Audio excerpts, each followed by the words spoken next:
Hello, हो दिसते दिसते. हा दिसतंय, ओके. आपण सध्या क्षर पुरुष, अक्षर पुरुष आणि उत्तम पुरुष या डायमेन्शनवर आहे.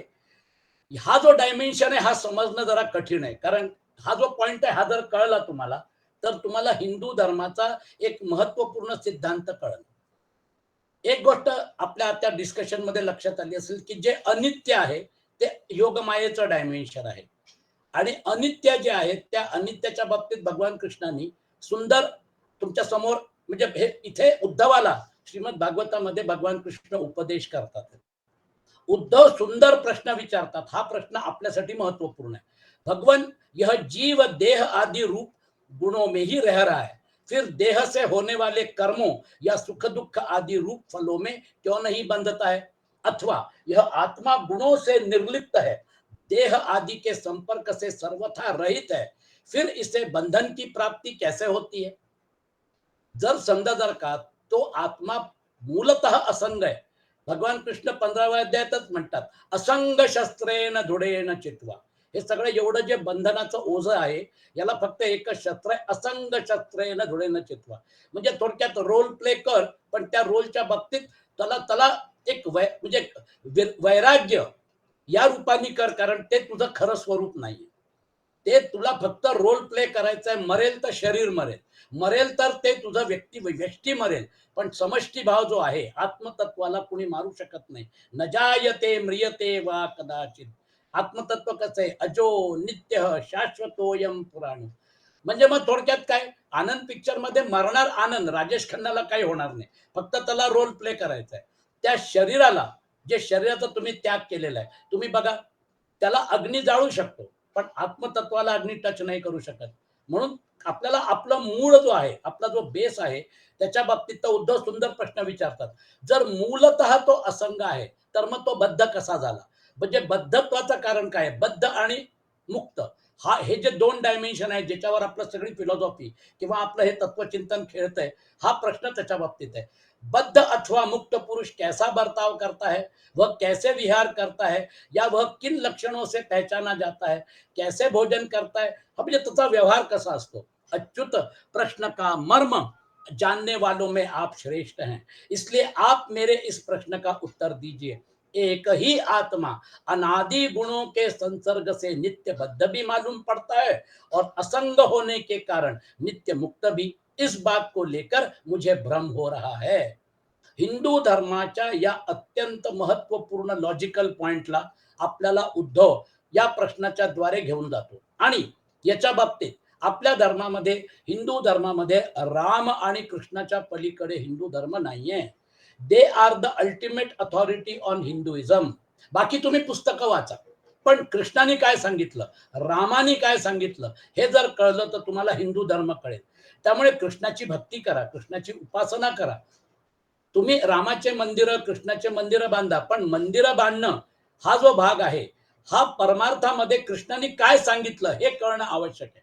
म्हणून कृष्णाचा थॉट प्रोसेस, कृष्णाचे विचार याला आत्मसात करणं हे खऱ्या अर्थाने परमार्थाचे म्हणजे काय मुहूर्तमेढ आहे. आपल्याला कृष्णाने काय सांगितलं हे डायरेक्टली जर समजून घ्यायचं असेल तर भगवद्गीता हातात घ्यावी लागेल. श्रीमद भागवत ग्रंथाचा हा 11वा स्कंद सुरू आहे, ज्याच्यामध्ये भगवान कृष्ण डायरेक्टली एक्सप्लेन करतात. याच्या पलीकडे, याच्या पलीकडे काहीच नाहीये. म्हणून ही गोष्ट कळली तर हिंदू धर्माचं मर्म कळलं. म्हणून मी तुमच्या समोर मुद्दामून श्रीमद भागवतातला हा जो प्रसंग आहे याला उद्धव गीता म्हणतात. या उद्धव गीतेमध्ये देखील उद्धवाने सुंदर प्रश्न विचारून आपल्या समोर एक सुंदर एक म्हणजे तत्व विवेचन आपल्या समोर येत आहे. आता एक गोष्ट क्लियर झाली, यहां तक यह बात स्पष्ट हो गई कि स्वयं प्रकाश ज्ञान स्वरूप नित्य एक ही आत्मा है। कर्तृत्व, भोक्तृत्व आदि धर्म देह के कारण है। आत्मा के अतिरिक्त जो कुछ है सब अनित्य और माया में है, इसलिए आत्मज्ञान होते ही समस्त विपत्तियों से मुक्ती मिल जाती है.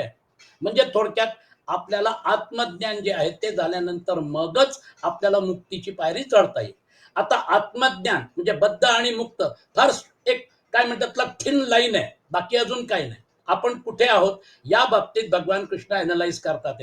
श्री भगवान वाच, बद्धो मुक्त इति व्याख्या गुणतो मेन वस्तुतः गुणस्य माया मूलत्वान् न मे मोक्षो न बंधनम शोकमोहौ सुखम दुःखम देहापत्तिश्च मायया स्वप्नो यथात्मनः ख्याति संस्कृतिर्न तु वास्तवी विद्या विद्ये मम तनु विद्युद्धव शरीरिणां मोक्षबन्धकरी आद्ये मायया मे विनिर्मिते एकस्यैव ममांशस्य जीवस्यैव महामते बन्धोऽस्या विद्यया नादिर्विद्यया च ततेतरः अथ बद्धस्य मुक्तस्य वैलक्षण्यं वदामि ते विरुद्ध धर्मिणोस्तात स्थितयोरेक धर्मिणी.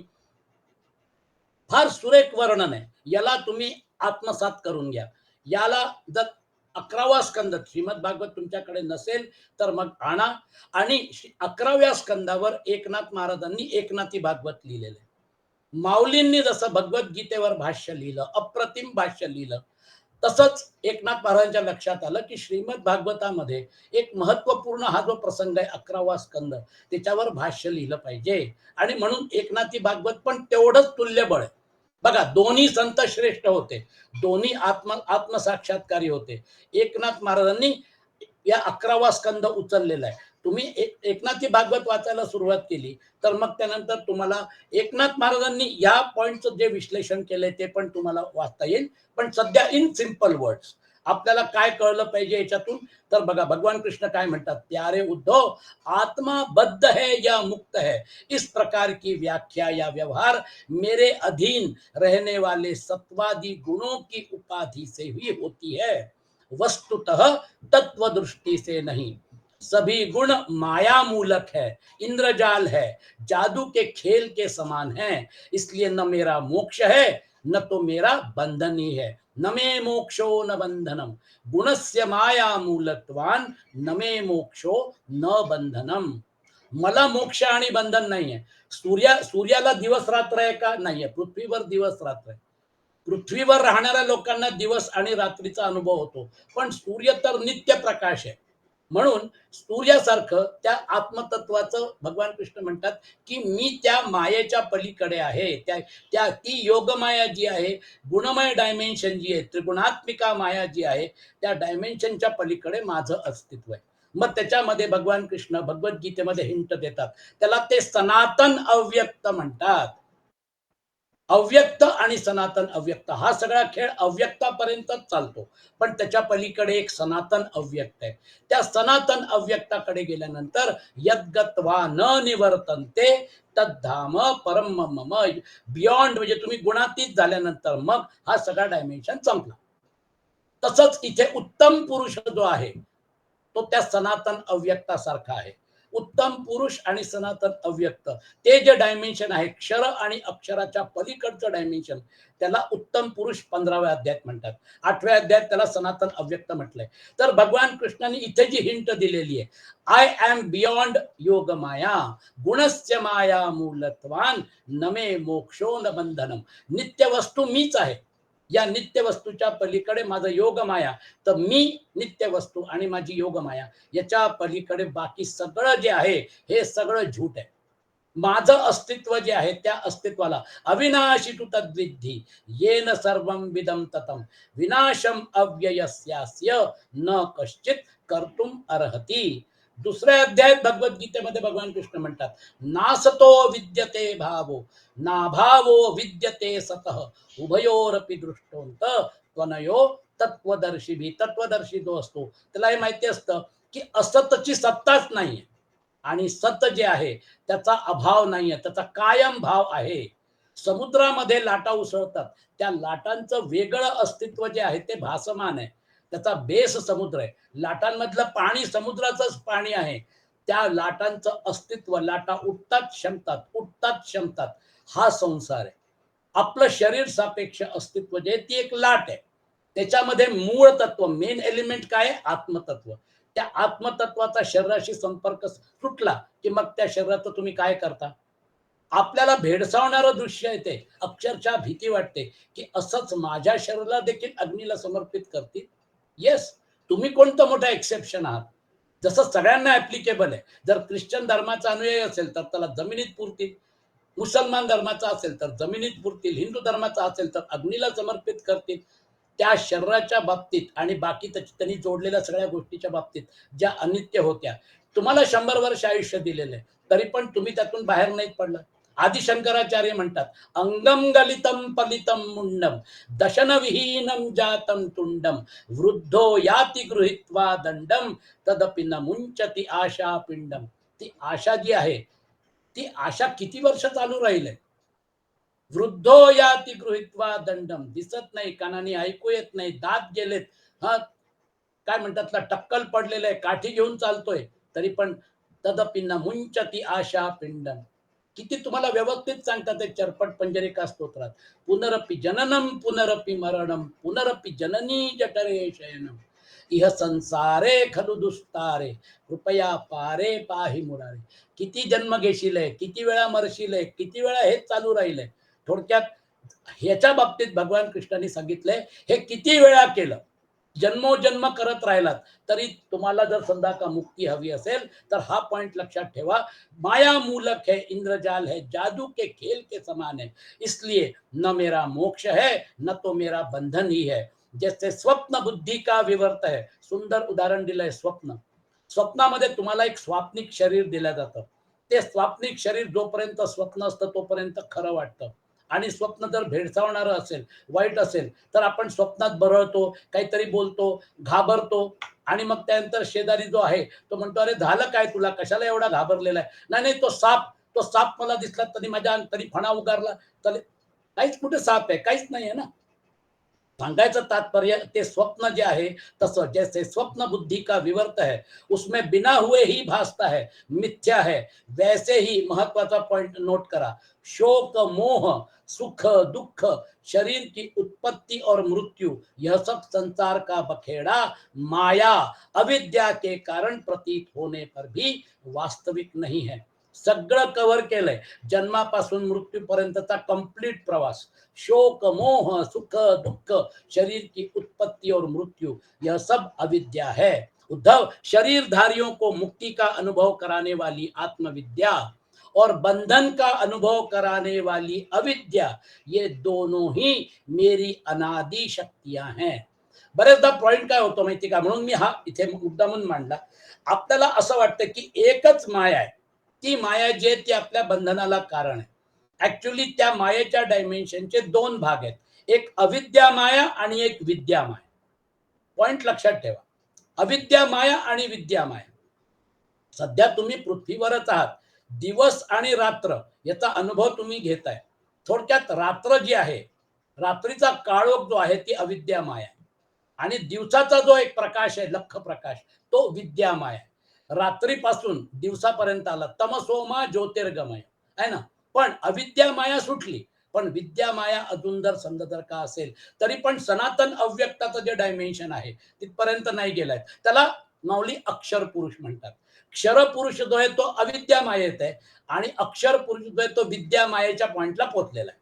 आता विद्या मायेचं एनालिसिस इथं जे केलेलं आहे ते एनालिसिस फार सुरेख आहे. त्याच्यावर तुम्ही विचार करा, मनन चिंतन करा, म्हणजे मग तुम्हाला क्लॅरिटी येईल आणि मग त्यानंतर तुम्हाला परमार्थामध्ये या गोष्टीचं महत्व येईल. आता काय म्हणतात बघा, उद्धव, शरीरधारियों को मुक्ति का अनुभव कराने वाली आत्मविद्या और बंधन का अनुभव कराने वाली अविद्या, ये दोनों ही मेरी अनादि शक्तियां हैं. मेरी माया से ही इनकी रचना हुई है, इनका कोई वास्तविक अस्तित्व नहीं है.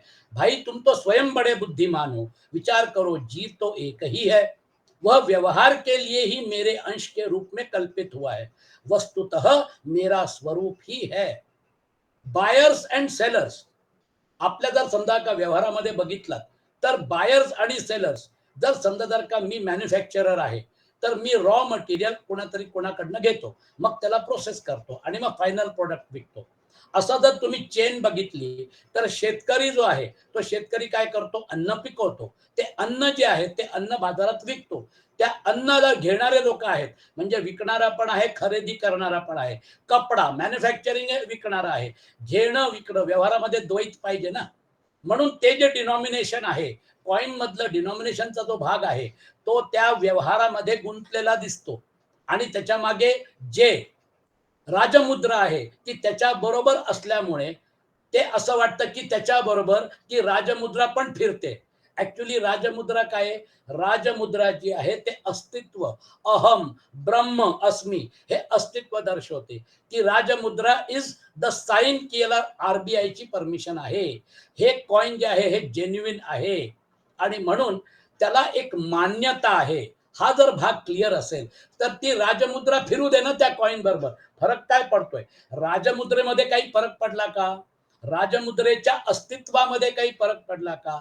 तसं तुमच्या शरीराबरोबर जे आत्मतत्व जुळलेलं आहे, तुमच्या शरीराला सोडून जाताना है ना, ज्याला वेदना होतात आहेत वासनेमुळे, त्या मनामध्ये या शरीराच्या द्वारा केलेल्या ज्या काही क्रिया कर्म आहेत त्याच्या बाबतीत वासना निर्माण होते आणि मग त्यानंतर परत पुनर्जन्माची तयारी होते. हा सगळा त्या कॉइन सारखं ती राजमुद्रा त्याच्याबरोबर फिरते. आज जर समजा का तुम्ही बघितलं तर म्हणजे आरबीआय अप्रूव्ड जी करन्सी मार्केटमध्ये फिरते ती कोट्यावधी कोट्यावधी रुपयामध्ये आहे, पण त्याला एक अप्रुव्हल आहे. It is a process. तसं ती राजमुद्रा जरी त्या कॉइन बरोबर फिरत असली तरी ती राजमुद्रा एकच आहे. ती राजमुद्रा वेगळी नाही. तसं आत्मतत्व जे आहे माझ्या शरीरात वेगळं दिसलं, कारण कर्माशय पासून जे डायमेन्शन सुरू होतो तो व्यक्ती जो आहे त्या व्यक्तीला एवढं स्ट्रॉंग केलेलं आहे प्रकृतीने, इतकं स्ट्रॉंग केलेलं आहे की एखादाच कोट्यावधी लोकांमध्ये एखादाच या मायेतून बाहेर पडतो. आणि म्हणून मामेव ये प्रपद्यन्ते मायाम एताम तरंती ते. आपल्याला काय वाटतं, अहो त्या कॉइन बरोबर ती राजमुद्रा पण फिरते, असं काय म्हणता जोशी साहेब तुम्ही की राजमुद्रा एकच आहे, त्याचा सोर्स एकच आहे, आत्मतत्व एकच आहे. पैठणच्या ब्रह्मवृंदाला देखील प्रॉब्लेम झाला आणि म्हणून ते समजवण्यासाठी बघा सिद्ध होते ना, निवृत्तीनाथांनी कौल दिला आणि रेड्याच्या तोंडी वेद बोलवले. आत्मतत्व एक आहे, सिद्ध झालं, ब्रह्मवृंद शरण आला आणि मग त्यानंतर पुढचा जो मार्ग होता तो जबरदस्त होता. सांगायचं तात्पर्य हे की ही जी राजमुद्रा ही फिरताना दिसते, ही फिरताना असं वाटतं की ती परिवर्तित होते. शरीरामध्ये, बुद्धीमध्ये, मनामध्ये जे काय भासतं त्याचा आरोप आत्मतत्वावर होतो आणि आत्मतत्वाला सुख दुःख या सगळ्या बंधनाची त्याला एक म्हणजे काय म्हणतात त्याला अनुभूती झाल्यासारखं वाटतं. पण आत्मतत्वाची अनुभूती झाल्यानंतर मग हे सगळं जे आहे, हे सगळं तथाकथित डिनॉमिनेशनच्या भागाचं फिरणं आपण बघतो. आपण आता बाजारात गेलो, आपल्या खिशातला कॉइन, आपल्या खिशातले नोटा ज्या आहेत त्या त्यांच्याकडे जातात, त्यांचा माल आपल्याकडे येतो. व्यवहाराच्या भागामध्ये हे सगळं सुरू राहतं. जसं आपण इतकं सोपं आहे ते कळणं, तसं मग हे का नाही सोपं आहे की एकच आत्मतत्व वेगळं वेगळं जरी भासलं, 1 रुपयाचा कॉइन, 2 रुपयाचा कॉइन, 5 रुपयाचा कॉइन, 10चा कॉइन जरी वेगळा वाटला, नोटा 500ची नोट वेगळी, 100ची नोट वेगळी. मी 500ची वस्तू घेतली आणि चुकून खिशात हात घातला आणि 100ची नोट आली आणि मी देऊन टाकली. तो माझ्याकडे बघेल, मी फोनवर बोलत होतो, चुकून माझ्या हातामध्ये 100ची नोट आली आणि मी दिली त्याला. तो म्हणेल, अहो साहेब, तुम्ही मला 100ची नोट दिली, 500ची नोट नाही दिली, तुम्ही वस्तू 500ची घेतली. मग मी म्हणेन, अरे अरे थांब थांब थांब, मी जरा बोलत होतो फोनवर, मी परत खिशात हात घातला, 500ची नोट माझ्या हाताला लागली, 100ची नोट पण होती, मी 100ची नोट खिशात ठेवली, 500ची नोट त्याला दिली. जितक्या रुपयाचं सामान घेतलंय तितक्या रुपयाचा व्यवहार, म्हणजे तेवढ्या नोटा द्याव्या लागतील, तेवढ्या व्हॅल्युएशनच्या नोटा द्याव्या लागतील. हे जर क्लिअर असेल तर मग मनुष्य योनी ही 500ची नोट म्हणा, है ना, जे मुंगी आहे, हत्ती आहे, गाय आहे, ती तुम्ही 1 रुपयाचा कॉइन, 2 रुपयाचा कॉइन असं समजा. शेवटी 84 लक्ष योनीमध्ये डिनॉमिनेशन वेगळं वेगळं जरी असलं, त्यांना लिमिटेशन आहे. आपल्याला उडता नाही येत, पण चिमणीला उडता येतं. पण आपल्याला जसं म्हणजे काय म्हणतात त्याला, आपल्याला जो व्यवहार करता येतो, आपल्याला बुद्धीची ताकद जास्त दिली आहे, त्यांना कमी दिली आहे, पण तरी पण ते व्यवहार करू शकतात. 84 लक्ष योनी, प्रत्येक योनीचं लिमिटेशन ऍप्लिकेबल होणार. मग हा प्रवास करत राहायचा का? हा प्रवास करणं म्हणजे आपल्याला कुठेतरी आपलं चुकलेलं आहे गणित, हे आता मानव जन्मात लक्षात आलं पाहिजे. आत्मविद्या और बंधन का अनुभव कराने वाली अविद्या, हे दोन्ही त्याच्याच त्याच्यात शक्ती आहेत आणि म्हणून त्या आदिशक्तीच्याच या 2 डायमेंशन आहेत. मेरी माया से ही इनकी रचना हुई है, इनका कोई वास्तविक अस्तित्व नहीं है. भाई तुम तो स्वयं बड़े बुद्धिमान हो, विचार करो, जीव तो एक ही है, वह व्यवहार के लिए ही मेरे अंश के रूप में कल्पित हुआ है. मग आपण सगळे अंशी झालो. आपण सगळे अंशी झालो, कारण आपण या उपाधींना आपलं मानून, उपाधी म्हणजे 3 शरीर, 5 प्राण, म्हणजे तुमचे पंचकोश, 3 शरीर, या सगळ्या उपाधीचा भाग आहे. हा तुमचा कधीच नव्हता आणि तुमच्या कधीच होऊ शकत नाही. या उपाधींना आपलं मानून व्यवहार केला आणि त्यानंतर पहिली उपाधी गेली तुमची, स्थूल शरीर गेलं. मग त्याच्या बाबतीत मोह, घडलेल्या प्रसंगांच्या बाबतीत मोह, वासना का ठेवायची? थोडक्यात त्याला तुम्ही आधीच रिजेक्ट करा ना. असंग शस्त्रेन धुडेन चित्वा, हे सगळं रोल प्ले साठी दिलं होतं. रोल संपला, आता जावा, आता स्टेज रिकामा करा, आता नवीन कलाकार येतील. 100-200 वर्षाआधी, 300 वर्षाआधी जे लोक होते ते आता नाहीये. त्यांनी जी घरं बांधली ती घरं पण पडली, आणि जर समजा जर का असली तरी पण रिडेव्हलपमेंट मध्ये जातात. आज प्रॉब्लेम काय माहिती का, हे बदलत राहणार. हे अक्षर नाही आहे, हे क्षर आहे. या क्षराच्या बाबतीत जो गुंतलेला आहे त्याला माऊली म्हणतात हा क्षर पुरुष आहे. ऍक्च्युली त्या पुरुषामध्ये काही परिवर्तन होत नाही, तो फक्त गुंतलेला आहे म्हणून त्याला क्षर म्हटलेलं आहे. माऊलींनी एक सुपर फाईन डायमेन्शन केलेलं आहे, तो आहे पुरुष, ते चेतन तत्वच आहे, पण क्षराच्या डायमेन्शन मध्ये गुंतलेलं आहे म्हणून त्याला क्षर म्हटलेलं आहे. क्षर म्हणजे जे कायम परिवर्तित होत राहतं, जे अनित्य आहे त्याला क्षर म्हणतात. अक्षराचं डायमेन्शन थोडं वेगळं आहे, तो विद्येमध्ये गेलेला जो आहे तो, त्याला त्यांनी अक्षर म्हटलेलं आहे. पण अजून मायेचं डायमेन्शन संपलेलं नाही, म्हणून तो मुक्त झालेला नाही, असं माऊलीने पॉइंट टाकला. वह व्यवहार के लिए मेरे अंश के रूप में कल्पित हुआ है, वस्तुतः मेरा स्वरूप ही है. आत्मज्ञान से संपन्न होने पर उसे मुक्त कहते हैं और आत्मा का ज्ञान न होने पर बद्ध कहते हैं. और यह अज्ञान अनादि होने से बंधन भी अनादि कहलाता है. इस प्रकार मुझ एक ही धर्मी में रहने पर भी जो शोक और आनंद रूप विरुद्ध धर्म वाले जान पड़ते हैं, उन बद्ध और मुक्त जीव का भेद मैं बतलाता हूं. वह भेद 2 प्रकार का है. एक तो नित्य मुक्त ईश्वर से जीव का भेद, और दूसरा मुक्त बद्ध जीव का भेद. अजून एक सुपर पॉइंट एलिमेंट है. ईश्वर जो है, नित्य मुक्त ईश्वर से जीव का भेद, और दूसरा मुक्त बद्ध जीव का भेद. ईश्वर सर्वभूतानां हृद्देशेर्जुन तिष्ठति भ्रामयन् सर्वभूतानि यंत्रारूढानि मायया. जर परब्रह्म परमात्मा निर्गुण निराकार पण आहे, सगुण निराकार पण आहे, आणि सगुण साकार रूपात, कृष्णाच्या रूपात, कृष्णाच्या अवतारात अर्जुनाला उपदेश देतो आहे, एकच जर परब्रह्म तत्व आहे, तर मग त्याला सगुणाच्या डायमेन्शन मध्ये त्याचं जे मॅनिफेस्टेशन आहे, त्याचं जे डेकोरेटेड ऍस्पेक्ट आहे, ज्याला आपण सगुण म्हणतो, तर सगुण निराकार आपल्या आतमध्ये पण आहे, पण डेकोरेशन एवढं जबरदस्त आहे की आतमध्ये असून देखील ते दिसत नाही.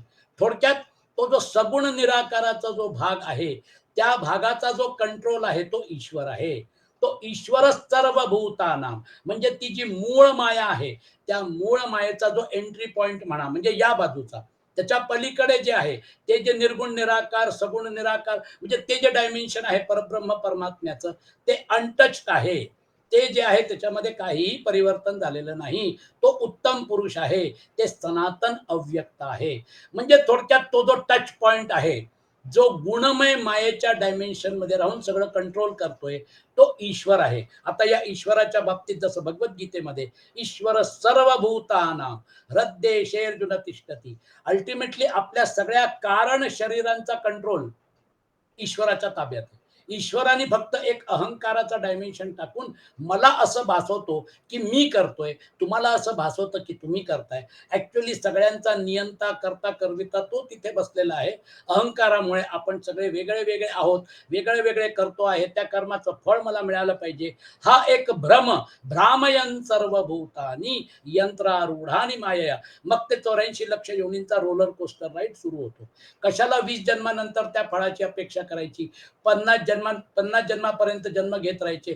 तुम्हाला त्या कर्माचं फळ मिळेल, केव्हा मिळेल, कसं मिळेल, कुठल्या परिस्थितीत मिळेल, हे तुम्ही ठरवू शकत नाही. 3ऱ्या अध्यायामध्ये भगवान कृष्ण म्हणतात ना, कर्मणी एव अधिकार असते मा फलेषु कदाचन. तुझा फक्त कर्म करण्यात अधिकार आहे, फळावर नाही. सांगतात येत ना स्पष्टपणे. System will deliver. कसं देईल, केव्हा देईल, हे सगळं सिस्टम ठरवेल. त्याला स्वभाव म्हणतात. तो स्वभाव जो आहे it's a very powerful force. आपल्या पूर्ण सगळ्या सृष्टीमध्ये गुणांचं जे काय डायमेन्शन आहे, त्याच्यामध्ये कर्मगतीचं जे डायमेन्शन आहे, त्याला रेग्युलेट करणारी जी शक्ती आहे त्याला स्वभाव म्हणतात. स्वभावस्तु प्रवर्तते, त्याप्रमाणे सगळ्या जीवांची कर्मगती रेग्युलेट होते. आणि म्हणून 8व्या अध्यायामध्ये त्यांनी जे काय तत्व मांडलेले आहेत आपल्या समोर, स्वभाव, कर्म, म्हणजे या सगळ्या गोष्टी, ते जे सगळे तत्व आपल्या अक्षरम ब्रह्म परमम स्वभावस्तु प्रवर्तते, हा सगळा जो भाग आहे हा सगळा 8व्या अध्यायामध्ये एक्सप्लेन केलेला आहे भगवद्गीतेच्या, आणि आपण तो अध्याय कंप्लीट केलेला आहे. त्यामुळे त्या सिक्वेन्स मध्ये याला लक्षात घ्या. आणि म्हणून तो जो ईश्वर है, एक तो नित्य मुक्त ईश्वर से जीव का भेद और दूसरा मुक्त बद्ध जीव का भेद. पहला सुनो, जीव और ईश्वर बद्ध और मुक्त के भेद से भिन्न भिन्न होने पर भी एक ही शरीर में नियंता और नियंत्रित के रूप में स्थित है. माझ्या शरीरामध्ये, तुमच्या शरीरामध्ये नियंता रूपामध्ये ईश्वर आहे. ती जी राजमुद्रा आहे, ती राजमुद्रा नियंता आहे, आणि डिनॉमिनेशनचा भाग आहे तो नियंत्रित आहे. ती राजमुद्रा जर नसेल तर मग त्याचं नियंत्रण काय राहील? तो जो कॉइन आहे तो फेक कॉइन आहे, फेक करन्सी मार्केटमध्ये उतरवल्या जाते, मग ती फेक करन्सी विड्रॉ करावी लागते. हा पण बाजार चालू आहे ना. थोडक्यात ती राजमुद्रा जरी फिरताना दिसली तरी त्याचा राजमुद्रेचा सोर्स आरबीआय आहे, रिझर्व्ह बँक ऑफ इंडिया ठरवते. आणि मग त्यासाठी त्यांचा जो काही नियम आहे की किती करन्सी फ्लोट करायची, मग त्यासाठी एवढं सोनं जे आहे, तुम्हाला तेवढं, तुमच्याकडे तेवढं पाहिजे ना, काहीतरी बेस, ज्याच्या बेसिसवर तुम्ही करन्सी फ्लोट करताय. म्हणून लक्षात ठेवा, एका प्रोसेस प्रमाणे मार्केट मधली करन्सी आहे. हे सामान्य माणसाला कळत नाही, पण जे बँकिंगचा व्यवहार करणारे आहेत ते स्पष्टपणे सांगतील तुम्हाला की याचा बेस आहे. आपण वाटेल तेवढी करन्सी प्रिंट करून मार्केटमध्ये नाही टाकू शकत. म्हणून जर समजा जर का झालं तर त्याचा काय प्रॉब्लेम होईल ते पण त्यांना माहिती असतं. म्हणून जसं इकॉनॉमिकली, आर्थिकदृष्ट्या आपण त्याला रेग्युलेट करतो, तसं या पूर्ण प्रोसेसला रेग्युलेट केलेलं आहे. आणि म्हणून ईश्वरचं डायमेंशन जे आहे, एक ही शरीर में नियंता और नियंत्रित के रूप में स्थित है. ऐसा समझो कि शरीर एक वृक्ष है, इसमें हृदय का घोंसला बनाकर जीव और ईश्वर नाम के दो पक्षी रहते हैं. बघा, एक वृक्ष आहे, त्याच्यावर दोन पक्षी आहेत. इनके निवास करने का कारण केवल लीला ही है. इतनी समानता होने पर भी जीव तो शरीर रूप वृक्ष के फल सुख दुख आदि भोगता है, परंतु ईश्वर उन्हें न भोग कर कर्म फल सुख दुख आदि से असंग और उनका साक्षी मात्र रहता है. हा जो अक्षर पुरुषाचा डायमेन्शन आहे, या अक्षर पुरुषाचा डायमेन्शन जे माऊलींनी तिथपर्यंत घेऊन गेले की मूळ मायेच्या त्या डायमेन्शन पर्यंत, अपर लिमिट ऑफ मूळ माया, तिथे जे अस्तित्व आहे त्याला त्यांनी अक्षर पुरुष म्हटलेलं आहे. इन शॉर्ट, ईश्वर जो आहे, हा ईश्वर त्या लेवल पर्यंत, म्हणजे ते जे लेवल आहे ते अक्षर पुरुषाला माऊली घेऊन गेलेत. परंतु ईश्वर उन्हें न भोग कर कर्म फल सुख दुख आदि से असंग और उनका साक्षी मात्र रहता है. अभोक्ता होने पर भी ईश्वर की यह विलक्षणता है कि वह ज्ञान, ऐश्वर्य, आनंद और सामर्थ्य आदि में भोक्ता जीव से बढ़कर है. साथ ही एक यह भी विलक्षणता है कि अभोक्ता ईश्वर तो अपने वास्तविक स्वरूप और इसके अतिरिक्त जगत को भी जानता है, परंतु भोक्ता जीव न अपने वास्तविक रूप को जानता है और न अपने से अतिरिक्त को. इन दोनों में जीव तो अविद्या से युक्त होने के कारण नित्यबद्ध है और ईश्वर विद्या स्वरूप होने के कारण नित्य मुक्त है. प्यारे उद्धव, ज्ञान संपन्न पुरुष भी मुक्त ही है. जैसे स्वप्न टूट जाने पर जगा हुआ पुरुष स्वप्न के स्मर्यमान शरीर से कोई संबंध नहीं रखता, वैसे ही ज्ञानी पुरुष सूक्ष्म और स्थूल शरीर में रहने पर भी उनसे किसी प्रकार संबंध नहीं रखता. अज्ञानी पुरुष वास्तव में शरीर, जैसे स्वप्न देखने वाला पुरुष स्वप्न देखते समय स्वाप्निक शरीर में बंध जाता है. व्यवहारादि में इंद्रियां शब्द स्पर्शादि विषयों को ग्रहण करती हैं, क्योंकि यह तो नियम है कि गुण ही गुण को ग्रहण करते हैं, आत्मा नहीं. इसलिए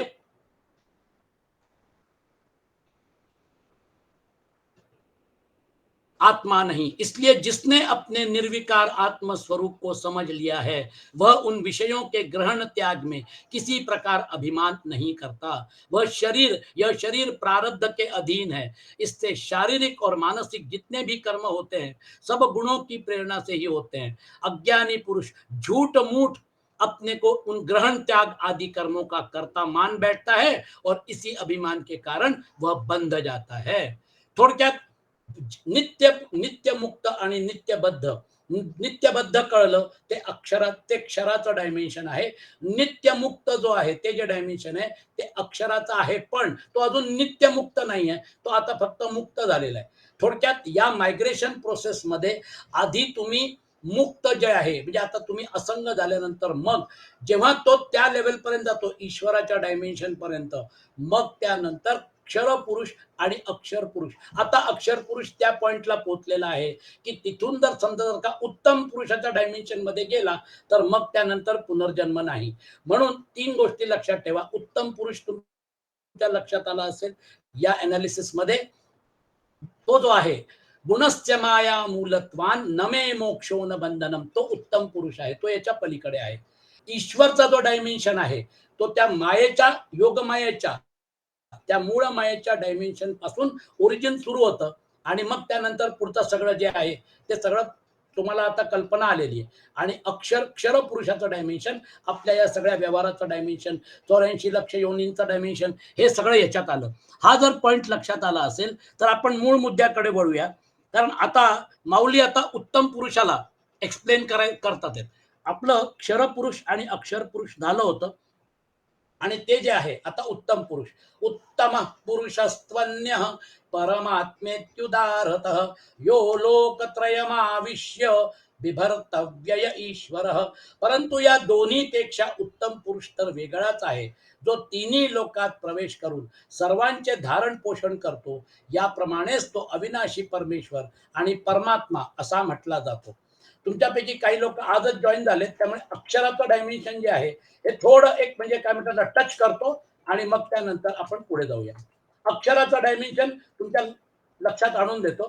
हे बघा, माऊली म्हणतात जीवत्व जेथुनी किरीटी विश्व उठतची उठी ते उभय भेदांची मिठी अक्षर अक्षरू पुरुषू.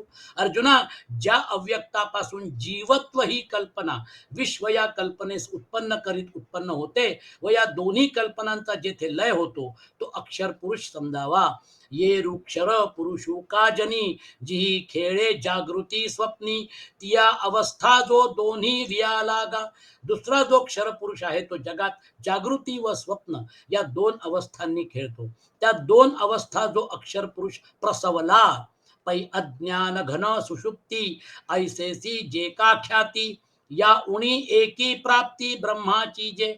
ज्या अवस्थेला अज्ञान घन सुषुप्ती असे प्रसिद्ध नाव आहे त्या अवस्थेच्या प्राप्तीलाच आम्ही ब्रह्मप्राप्ती म्हटले असते. पण हिच्यात पुढील एक उणीव आहे, नाहीतर हीच ब्रह्माची प्राप्ती असे म्हटले झाले असते. डिफरन्स कुठे आला? सातची पुढती वीरा जरी न येता स्वप्न जागरा तरी ब्रह्म भावो साचोकारा म्हणो येते. खरोखरच अर्जुना, जर हा अक्षर पुरुष पुन्हा स्वप्न व जागृती या अवस्था प्रत न येता तर यालाच खरोखर ब्रह्मभाव म्हणता आले असते. फारच सुपर पॉइंट आहे, लक्षात ठेवा. आपण सध्या अक्षराच्या डायमेन्शन मध्ये याचं अनालिसिस नाही करू शकत, कारण हा अनुभूतीचा भाग आहे. आणि म्हणून याला अक्षर पुरुषाच्या डायमेन्शन मध्ये माऊलींनी वेगळ्या वेगळ्या प्रकारे समजावून सांगितलेलं आहे. याला गिहा अक्षरू ऐसा वेदांती डगरू केला देशी थोरू सिद्धांताचा. एवढ्या करता वेदांत शास्त्रामध्ये हा अक्षर आहे अशा सिद्धांताची मोठी प्रसिद्धी आहे असे दिसून येईल. ऐसे जीव कार्य कारण जया माया संगुची लक्षण अक्षर पुरुषू जाण चैतन्य ते. याप्रमाणे जे चैतन्य जीवरूपी क्षर पुरुष कार्याचे कारक आहे व माया उपाधीचा आश्रय करून असणे हेच ज्याचे स्वरूप आहे त्या चैतन्यास अक्षर पुरुष हे नाव आहे असे समजा. आपल्याला इथे जो कन्फ्युजन होतो तो कन्फ्युजन मी तुमच्याकडनं तुम्हाला एक्सप्लेन केलेला आहे. याला विद्या माया म्हणतात. अजूनही मायेचं डायमेन्शन आहे, पण ती विद्या माया आहे. त्याच्यामध्ये माऊलींनी त्याला काय म्हणतात, त्याला सुषुप्तीच्या डायमेन्शन मध्ये नेलेलं आहे. पण ईश्वराचं वर्णन तो त्याला हे सगळं माहिती आहे, हे सगळं पूर्ण ब्रह्मांडाचं त्याला ज्ञान आहे, तो नियंता आहे. या स्टेज पर्यंत जरी गेलं तरी काय वाईट आहे.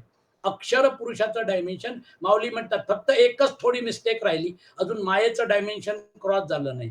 पण म्हणून त्याला त्यांनी विद्या माया म्हटलेलं आहे. तर अविद्या माया आणि विद्या माया, मायेच्या डायमेन्शनच्या पलीकडे जर जायचं असेल तर विद्या माया जी आहे त्याच्याही पलीकडे जावं लागेल. हा पॉइंट लक्षात ठेवावा लागेल. अहम ब्रह्म अस्मी हे रिअलायझेशन जबरदस्त आहे. पण अहम ब्रह्म अस्मी हा जो भाग आहे याच्यामध्ये रिअलायझेशन झाल्यानंतर अहम ब्रह्म अस्मी हे रिअलायझेशन पण गायब होतं. कारण उत्तम पुरुष जो आहे या सगळ्या गुणांच्या व्यवहाराच्या पलीकडे आहे, हे माऊली आपल्या समोर आता क्लिअर कट स्पष्ट करतील. आणि म्हणून आपल्याला तो जो भाग आहे तो लक्षात ठेवला पाहिजे. तैसे दृष्टा दृश्य हे जाये, मग कोण म्हणे काय आहे, हेची अनुभवे तेची पाहे रूप तया. मी तुम्हाला काही काही महत्वाच्या ज्या ओव्या आहेत त्या इथे समराईज केलेल्या आहेत आणि बाकी मग पुढे एक्सप्लेनेशन राहीलच. त्याप्रमाणे दृष्टा पाहणारा, दृश्य पाहण्याचा विषय, या दोन्ही कल्पना नाहीशा झाल्यावर कोणी असे म्हणेल की त्या ठिकाणी मग काय शिल्लक राहते. तर दृष्टा व दृश्य या कल्पना जाऊन जी उर्वरित स्थिती उरते, सब्जेक्ट पण गायब, ऑब्जेक्ट पण गायब. आता सब्जेक्ट पण गायब आणि ऑब्जेक्ट पण गायब, तर मग काय अस्तित्व राहिलं. सगळा व्यवहार तर सब्जेक्ट ऑब्जेक्ट ड्युअलिटी मध्ये, मी या तीन शरीराला आपलं मानून तुमच्याशी व्यवहार करतोय, तसंच तुम्ही पण करताय. प्रत्येक जीव जो आहे तो या सब्जेक्ट ऑब्जेक्ट ड्युअलिटी मध्ये व्यवहार करतोय. ती उर्वरित अवस्था उरते, स्थिती उरते, तो जो अनुभव पाहतो तेच त्याचे स्वरूप होय. जो पूर्णतेचा परिणामू, पुरुषुगा पुरुषोत्तमू, विश्रांतीचाही विश्रामू, विराला जेथे. शब्द फार सुरेख आहेत. जो पूर्णतेचा शेवट आहे, जो पुरुष सर्वात श्रेष्ठ आहे, विश्रांतीचाही विसावा, जेथे शांत झाला आहे. सुखासी सुख जोडिले, जे तेज तेजासी सापडले, शून्यही बुडाले महाशून्य जिये. जे सुखाला प्राप्त झालेले सुख आहे, जे तेजाला सापडलेले तेज आहे, आणि ज्या ब्रह्मरूपी महाशून्यामध्ये आकाशादी शून्यही नाहीसे झाले. जो विकासाही वरी उरता, ग्रासातेही ग्रासुनी पुरता, जो बहुते पाडे बहुता पासुनी बहु. शब्द बघा, म्हणजे इतकं इतकं जबरदस्त विश्लेषण आहे की माऊली म्हणतात याच्या पलीकडे मी अजून काय सांगणार. मी फक्त इंडिकेट करतोय की ते कसं आहे. जो विश्वाच्या विस्ताराला व्यापून उरला आहे, जो ग्रासालाही ग्रासून पुरता आहे, म्हणजे लयाचाही त्याच्या ठिकाणी लय होतो, असा जो पूर्ण आहे व जो पुष्कळांपेक्षा पुष्कळ पटीने पुष्कळ आहे. अजून या पलीकडे काय वर्णन देणार. जो बहुते पाडे बहुता पासुनी बहु. माऊलींचं शब्द ज्ञान आणि माऊलींच्या शब्दांची रचना कसं काय टाकायचं, म्हणजे थोडक्यात विद्वत्ता बघा. इतक्या लहान वयामध्ये एवढं ज्ञान, म्हणून त्याला म्हणजे ज्ञानेश्वर, ज्ञानियांचा राजा हा जो भाग आहे बघा. कुठल्या एक्सप्लेन करण्यासाठी कशी शब्दरचना केली पाहिजे, विषय समजलेला आहे, अनुभूती झालेली आहे, त्याला समजून सांगण्याची जी हतोटी आहे ती माऊलींमध्ये जबरदस्त होती. आता अन्यथा ज्ञानी या दोन्ही अवस्था, आता जरा विश्लेषणात्मक तुमच्या समोर मांडतोय. आता अन्यथा ज्ञानी या दोन्ही अवस्था जयाजनी, तया हरपती घनी अज्ञान तत्वी. आता लोकांमध्ये अन्यथा म्हणजे विपरीत ज्ञानाच्या ज्या दोन जागृती व स्वप्न अवस्था आहेत, त्या गाढ अज्ञान रूप तत्वामध्ये म्हणजे सुषुप्तीत नाहीशा होतात. म्हणजे थोडक्यात विद्या माया आणि अविद्या माया. अविद्या माया जी आहे त्या अविद्या मायेचं डायमेन्शन जागृती आणि स्वप्न आहे, आणि विद्या मायेचं डायमेन्शन जे आहे, जे श्रीमद भागवतात एक्सप्लेन केलंय, त्याला माऊलींनी सुषुप्तीचं डायमेन्शन म्हटलेलं आहे. आपण सुषुप्ती अवस्थेमध्ये आपण जवळजवळ कारण शरीर, कारण मन मन मन लीन होतं, बुद्धी लीन होते, आपल्याला आनंदमय कोशाचा अनुभव होतो. आपला आनंदमय कोश आणि परमानंद जे आहे ते जुळलेलं आहे. ती जी नाल आहे त्या पॉइंटला ते जुळलेलं आहे, फक्त एक बारीक पडदा आहे. आपण कोशातून त्या परमानंदाचा अनुभव घेतो. म्हणून ब्रह्माची एक व्याख्या जी आहे, सत चित आनंदम ब्रह्म. सच्चिदानंद जो आहे, तो जो आनंद आहे, तो आनंद परमानंद आहे. पण आपण त्याला जसं चहा किटलीमध्ये आहे, पण मी एका कपामध्ये घेऊन तो चहा पितोय. मला किटलीतला चहा कपात घेऊन पिणं जे आहे ते जे आहे, मला असं वाटतं की तिची सुषुप्ती अवस्था आहे, मला असं वाटतं वा वा आनंद आहे. तो परमानंद नाही आहे, आनंद जरूर आहे, पण बघा त्याच्यामध्ये देखील किती सुख आहे. तुमचं जागृत अवस्थेमधलं सगळं जग गायब झालं, स्वप्नावस्थेमधलं स्वप्न गायब झालं. सगळं गायब झालं. आता फक्त उठल्यानंतर तुम्ही म्हणणार फार छान झोप लागली, आनंद. एक्सप्लेन करा आनंद. याच्या पलीकडे आपण एक्सप्लेन नाही करू शकत. पंचकोशामधलं सगळ्यात बेस लेवलवर जे आनंदाचं, कारण तिकडे कारण शरीर जे आहे ते कारण शरीरामध्ये गुणक्षोभणी माया जी आहे त्याच्या पलीकडची जी मूळ माया आहे तिथपर्यंत तुम्ही गेलेला आहात. मग आता त्या मूळ मायेच्या पलीकडे का नाही गेलात? आपण सुषुप्तावस्थेमधून तुरीयावस्थेमध्ये का नाही गेलो? ते जो पॉइंट आहे तिथून आपण परत रिव्हर्ट मारतो. कारण त्याच्या पलीकडे जे आहे तुमचं वेगळं अस्तित्व संपलेलं आहे. मग वेगळं अस्तित्व संपेल, अहंकार म्हणतो बी केअरफुल, वेगळं अस्तित्व संपवू नको. म्हणून तो परत जागृत स्वप्न सुषुप्तीमध्ये खेळत राहतो, या डायमेन्शनच्या बाहेर जात नाही. पण एक गोष्ट लक्षात ठेवा, सुषुप्तीचं डायमेन्शन पण पॉवरफुल आहे. त्या डायमेन्शनला माऊलींनी अज्ञान घन असं म्हटलेलं आहे. आणि भगवान कृष्णाने त्याच्यामध्ये सांगितलंय की तो नियंता रूपात आहे, अज्ञानात नाहीये. तो नियंता रूपामध्ये या व्यवहारात खेळतो आहे. नियंत्रित आणि नियंता, कॉइनचा दुसरा भाग जो आहे, पहिला भाग नियंत्रित म्हणजे डिनॉमिनेशनचा भाग, आणि नियंता म्हणजे राजमुद्रेचा भाग. आता तुमच्या लक्षात येईल नियंता आणि नियंत्रित. बघा हे सुपर फाईन आहे, बुद्धी तत्वाच्या पलीकडचं एनालिसिस आहे, हे लक्षात ठेवा. याला एका लिमिटेशन प्रमाणे बुद्धी आपल्याला मदत करेल. पण हे जर समजा का बुद्धीला पटलं, याचा अर्थ हा नव्हे की आपल्याला परब्रह्म कळलं. नो वे. तिथं ते जे आहे त्या डायमेन्शन मध्ये यतो वाचो निवर्तनते अप्राप्य मनसासह, तिथे मन नाही जाऊ शकत, तिथे बुद्धी टच नाही करू शकत. बुद्धी तत्व, मनोतत्व हे सगळे गुणाचं डायमेन्शन आहे. म्हणून अनालिसिस करा, त्याला समजून घ्या, निधिध्यासन पर्यंत मनन निधिध्यासन हे सगळं करा. पण आत्मतत्वाच्या डायमेन्शनची उडी जी आहे, जसं पुढे माऊली समजावून सांगतील तसला प्रकार येतो. म्हणून तिथं हे सगळं जे भाग आहे, हा सगळा भाग त्याच्यासमोर गौण होतो. आता बघा, ते अज्ञान ज्ञानी बुडालिया, ज्ञाने कीर्ती मुखत्व केलिया, जैसा वन्ही काष्ट जाळूनिया स्वये जळे.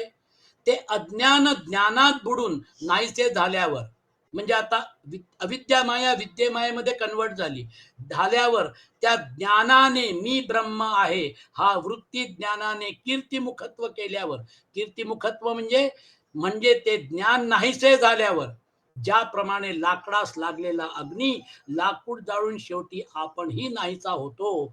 म्हणजे ज्ञान पण बुडाले, अज्ञान पण बुडाले, अविद्या माया पण गेली, विद्या माया पण गेली. हा पॉइंट लक्षात ठेवा. शेवटी ते अज्ञान ज्ञानी बुडालिया, मग ज्ञानाचा अहंकार अहम ब्रह्मास्मी, त्याचा पण अहंकार नको. ज्ञाने कीर्ती मुखत्व केलिया, आता ज्ञान पण संपले. जैसा वन्नी काष्ट जाळून या स्वये जळे, तसे अज्ञान ज्ञाने नेले आपण वस्तू देऊनी गेले. ऐसे जाणणे निवीण उरले जाणते जे. आता किती डिफिकल्ट आहे बघा. त्याप्रमाणे अहम ब्रह्मास्मी या वृत्तीरूप ज्ञानाने अज्ञान नाहीसे झाल्यावर ते ज्ञान आत्मसाक्षात्कार देऊन आपण नाहीसे झाले. याप्रमाणे मी ब्रह्म आहे, ब्रह्म या वृत्ती ज्ञाना वाचून जे केवळ ज्ञान उरले आहे, केवळ ज्ञान. आता बघा, तिथे विद्या माया पण नाहीये आणि अविद्या माया पण नाहीये. पॉइंट लक्षात आला? याच्यावर तुम्ही म्हणजे काय म्हटलं प्रश्न विचारू शकता, पण हा पॉइंट लक्षात ठेवावा लागेल.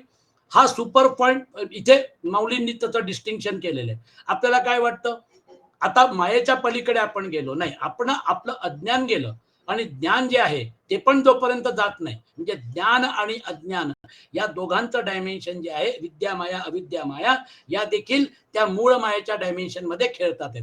आणि म्हणून ते म्हणतात ज्ञाना वाचून जे केवळ ज्ञान उरले ते तोगा उत्तम पुरुषू, जो तृतीय का निष्कर्षू, दोहीहून आणिकू मागिला जो.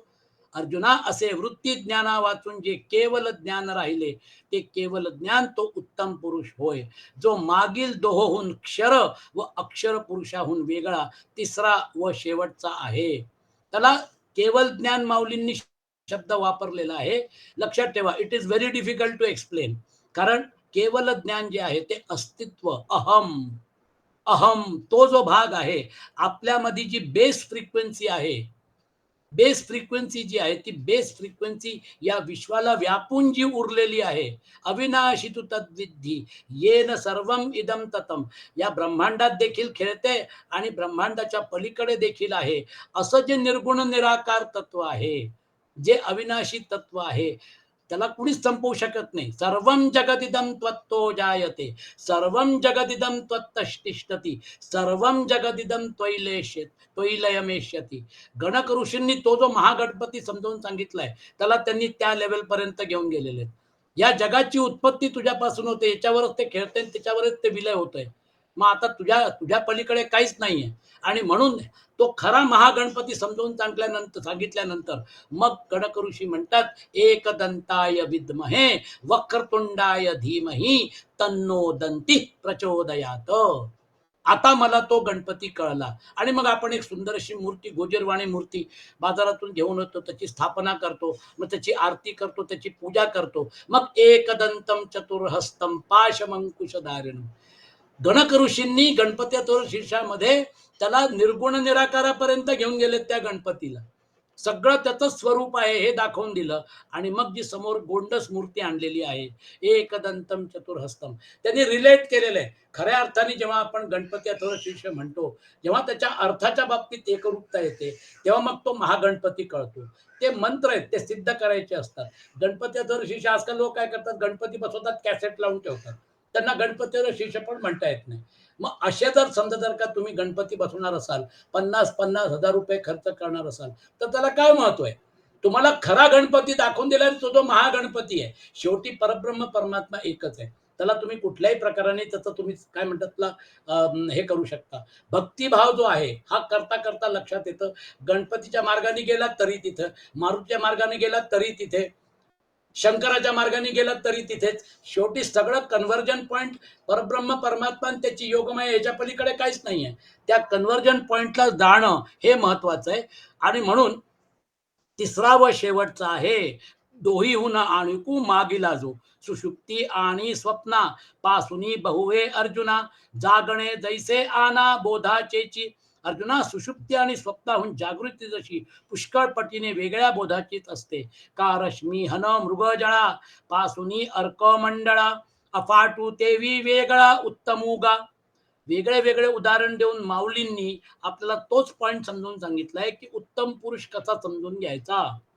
अथवा अर्जुना, सूर्यकिरणे वर मुगजळ याहून सूर्यमंडल जसे फारच फार वेगळे आहे, त्याप्रमाणे हा उत्तम पुरुष मागील दोन पुरुषांहून वेगळा आहे. हे न काष्टीचा काष्टाहुनी, अनारिसा जैसा वन्ही, तैसा क्षराक्षरापासूनी आनची तो.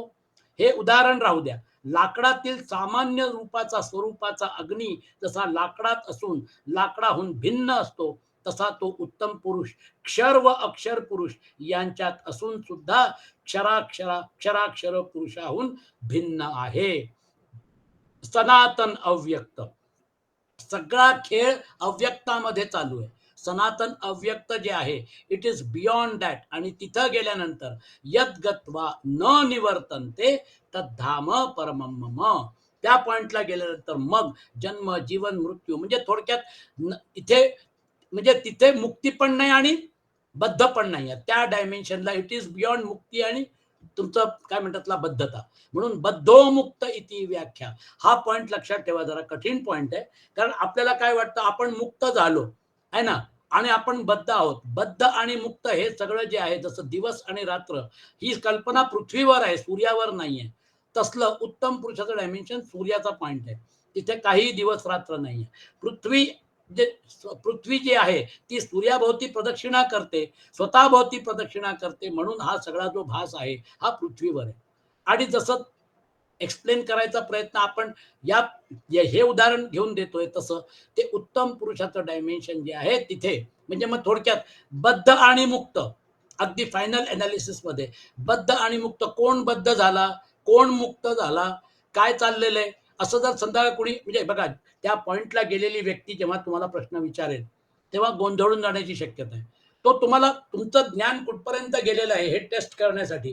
बऱ्याचदा कसं असतं, तुम्ही कुणाचा अनुग्रह घेता, गुरु असतात, मग ते गुरु जे असतात ते शिष्याची परीक्षा घेतात. हा जो भाग आहे उत्तम पुरुष, क्षर पुरुष, अक्षर पुरुष, हा कॉम्प्लिकेटेड आहे. गुरुला जर समजा जर का खरीच परीक्षा घ्यायची असेल तर तो म्हणेल, मला सांग त्या पॉइंटला बद्ध आणि मुक्त कुठे, कोण बद्ध कोण मुक्त.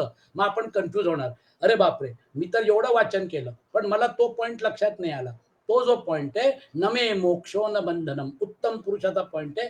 माऊलींनी म्हणून 15वा अध्याय व्यवस्थित वाचायचा आहे, कारण 15व्या अध्यायामध्ये त्यांनी जी क्लॅरिटी दिलेली आहे, हे न काष्टीचा काष्टा हुनी, अनारिसा जैसा वन्नी तैसा क्षराक्षरापासून आनची तो, पैग्रासुनी आपली मर्यादा, एक करीत नदी नदा, उठी कल्पांती उदावादा एकार्णवाचा. कल्पाच्या शेवटी सर्वत्र एक समुद्रच जलमय झाला असता, त्याचे पूर्णत्व आपली मर्यादा नाहीशी करून नद व नद्या यांना एकत्र करीत जसे प्रकट होते, तैसे स्वप्न ना सुषुप्ती ना जागराची गोठी आथी, जैसी गिळली दिवो रात्री पळय तेजे. ज्याप्रमाणे प्रळय काळच्या तेजाने दिवस व रात्र या दोहींचा निराश करावा, त्याप्रमाणे स्वप्न सुषुप्ती अथवा जागृती यांची गोष्ट ही उत्तम पुरुषाचे ठिकाणी नाही.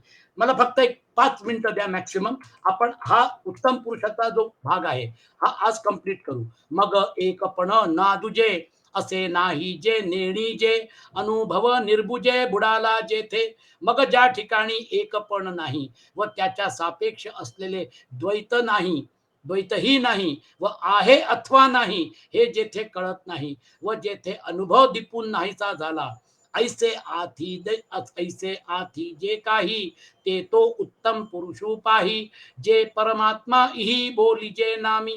अशा तऱ्हेने जे काही आहे ते तो उत्तम पुरुष आहे असे समज, आणि त्या उत्तम पुरुषाचा परमात्मा या नावाने उल्लेख करतात. तेही येथ न मिसळता बोलणे जीवत्वे पंडू सुता, जैसी बुडणे याची वार्ता थडी येचा कीजे. मग आता तुम्ही म्हणणार एवढं सगळं वर्णन करायची काय गरज आहे, कशाला एवढं सगळं समजून सांगता येते. जर समजा का तिथे वर्णनात्मक भागच नाही आहे, तर मग हा वर्णन करायचा भाग कशाला ठेवायचा. मग माऊली आपल्याला म्हणतात आपला प्रवास तिथपर्यंत गेल्यानंतर तुम्हाला काय करायचंय. त्या प्रवासाचं ओझं, ट्रेनमधून खाली उतरलात, सीट नाही मिळाली म्हणून भांडण झालं, शेजाऱ्यांनी त्याचं सामान तुमच्या सीट खाली ठेवलं म्हणून भांडण झालं, प्रवास अत्यंत क्लेशमय झाला है ना. हा सगळा भाग, आता ट्रेन गंतव्याला पोहोचली, आता त्याचं कशाला आठवायचं. सामान घ्यायचं, ट्रेन मधून उतरायचं, मागे वळून देखील नाही बघायचं ती ट्रेन आहे की ती गेली यार्डला, है ना. थोडक्यात प्रवास कष्टमय होता, ठीक आहे, जे काय असेल ते आहे ना. चांगले माणसं भेटले, वाईट माणसं भेटले, सगळं विसरून जा, झालं गेलं, सगळं समर्पित करून टाका. शेवटी त्या लेवल पर्यंत गेल्यानंतर यद्गत्वा न निवर्तनते, तुम्ही कुठंच गेला नाहीत आणि कुठंच आला नाही, हे सगळं रिअलायझेशन जे होतं हा बद्धता आणि मुक्ततेचा भाग होता. आणि म्हणून मजाच मजा आहे. स्वप्नवत हा सगळा संसाराचा भाग आहे. स्वप्नातून जाग झालं है ना, तरी पण स्वप्नामध्ये जर समजा का मी मुक्त झालो ही कल्पना असेल, तर मग विद्या माया आहे. स्वप्नातून खऱ्या अर्थाने जागे झाल्यानंतर मग ते स्वप्न जे आहे त्याला आपण कसं रिजेक्ट करतो, आहे की नाही. त्या स्वप्नाला जसं रिजेक्ट केलं तसं या सगळ्या गोष्टीला जर रिजेक्ट केलं, तर मग तो जो भाग आहे जो आदि शंकराचार्याने सांगितला, ब्रह्म सत्यम जगन मिथ्या जीवो ब्रह्मैव नापरः. जीवभाव नष्ट झाल्यानंतर मग काय राहिलं. ब्रह्म सत्यम जगन मिथ्या, जीव आणि ब्रह्म एकच होतं ना. तुमच्यामध्ये जे चेतन तत्व आणि जगाला चालणार जे चेतन तत्व आहे ते एकच होतं, एकच आहे, काही फरक नाही पडला. That remains the same. फक्त आपल्याला जो भास निर्माण झाला की मी वेगळा आहे, या 3 शरीराला आपलं म्हणून आपण जो व्यवहार केला तो चुकला. आणि म्हणून याच्यामध्ये माऊली जे समजवतात की जीवदशेत राहून बोलावयाचे अर्जुना, परमात्मा म्हणून त्याविषयी उत्तम पुरुषाविषयी जे बोलावयाचे तेही त्याच्याशी ऐक्य ऐक्याला न पावता जीवदशेत राहून बोलावयाचे. ज्याप्रमाणे बुडणाऱ्याची गोष्ट नदीच्या काठावर उभा राहिलेला मनुष्य सांगतो, तैसे तैसे विवेकाची काठी उभे ठाकलिया किरीटी, परावराचिया गोठी करणे वेदा. त्याप्रमाणे विचाराच्या हद्दीवर उभे राहून वेदांचा अलीकडील व पलीकडील तीरावरच्या गोष्टी करता आल्या. क्षराक्षर पुरुष हे अलीकडील आहेत व उत्तम पुरुष हा पलीकडील आहे. या दोघांच्या विषयीच्या गोष्टी बोलता आल्या. म्हणून पुरुषू क्षराक्षरू दोन्ही देखोनी अवरू, या ते म्हणती परू आत्मरूप. म्हणून क्षराक्षर हे दोन्ही पुरुष अलीकडले सोपाधिक आहेत असे पाहून या उत्तम पुरुषाला पलीकडचा आत्मरूप असे म्हणतात. म्हणजे उपाधीच्या अंतर्गत क्षर आणि अक्षर आहेत. पॉइंट लक्षात आला असेल. अर्जुना ऐसी या परी परमात्मा शब्दवरी सूचिचे का अवधारी पुरुषोत्तम. अर्जुना ऐक, अशा प्रकारे परमात्मा या शब्दाने त्या उत्तम पुरुषाला सुचवतात. म्हणून न इति न इति, जे हे नाहीये ते आहे असं वेदांमध्ये परब्रह्माची ब्रह्माची ही एक व्याख्या पण आहे. न इति न इति, जे हे नाही ते आहे. आणि म्हणून बोलणेची बोलणे, जेथीचे सर्व नेणिवा जाणणे, काहीच न होणे जे वस्तुगा. वास्तविक विचार करून पाहिले तर न बोलण्यानेच त्याचे वर्णन होते. काही न जाणणे हेच ज्याचे उत्तम पुरुषाचे जाणणे होय. व इतर काही म्हणजे जीव शिव व ब्रह्म न होऊन ज्या वस्तूचे होणे आहे. सोहम तेही अस्तवले, जेथ सांगतेची सांगडे झाले. दृष्टत्वेसी गेले दृश्य जेथ, ज्या ठिकाणी मी ब्रह्म अशी समजूत देखील मावळली. ज्या स्वरूपी सांगणाराच सांगणे झाला व जेथे दृश्य ही कल्पना दृष्टा या कल्पनेसह नाहीशी झाली. आता बिंबा आणि प्रतिबिंबा माझी कैची हे म्हणू नये प्रभा. जरही कैसेनी हे लाभा जायची ना. आता सूर्याचे बिंब व त्याचे पाण्यात पडलेले प्रतिबिंब यांच्या दरम्यान असणारे तेज जरी कोणत्याही उपायांनी घेता आले नाही तरी त्यांच्या दरम्यान तेज कोठले असे म्हणू नये. का घ्राणा फुला दोही धृती असे, जे माझा रिले ठाई तेन दिसे तरी नाही ऐसे बोलो नये. अथवा नाक व फुले या दोहोंच्या दरम्यान जो सुवास असतो तो जरी डोळ्यांना दिसत नाही तरी तो नाही म्हणता येत नाही. ते अस्तित्व आहे. म्हणून सर्वम खल्विदम ब्रह्म तद जलान, ते जे अस्तित्व आहे त्याच्या उपनिषदांमध्ये वेदांमध्ये जे 4 महावाक्य आहेत, अहम ब्रह्मास्मी, तत्वमसी, सर्वम खल्विदम ब्रह्म, न इति न इति, हे आपल्याला फक्त समजावून सांगण्याचे आहेत. ती जी अवस्था आहे तिथे शब्द मन बुद्धी वगैरे याच्या पलीकडे ते जातं. आजचा विषय आपण इथे संपवूया. थोडा उशीर झाला पण पॉइंट तुमच्या लक्षात आला असेल. ओम असतोमा सद्गमय, तमसोमा ज्योतिर्गमय, मृत्योर्मा अमृतं गमय. ओम शांती शांती शांती. ओम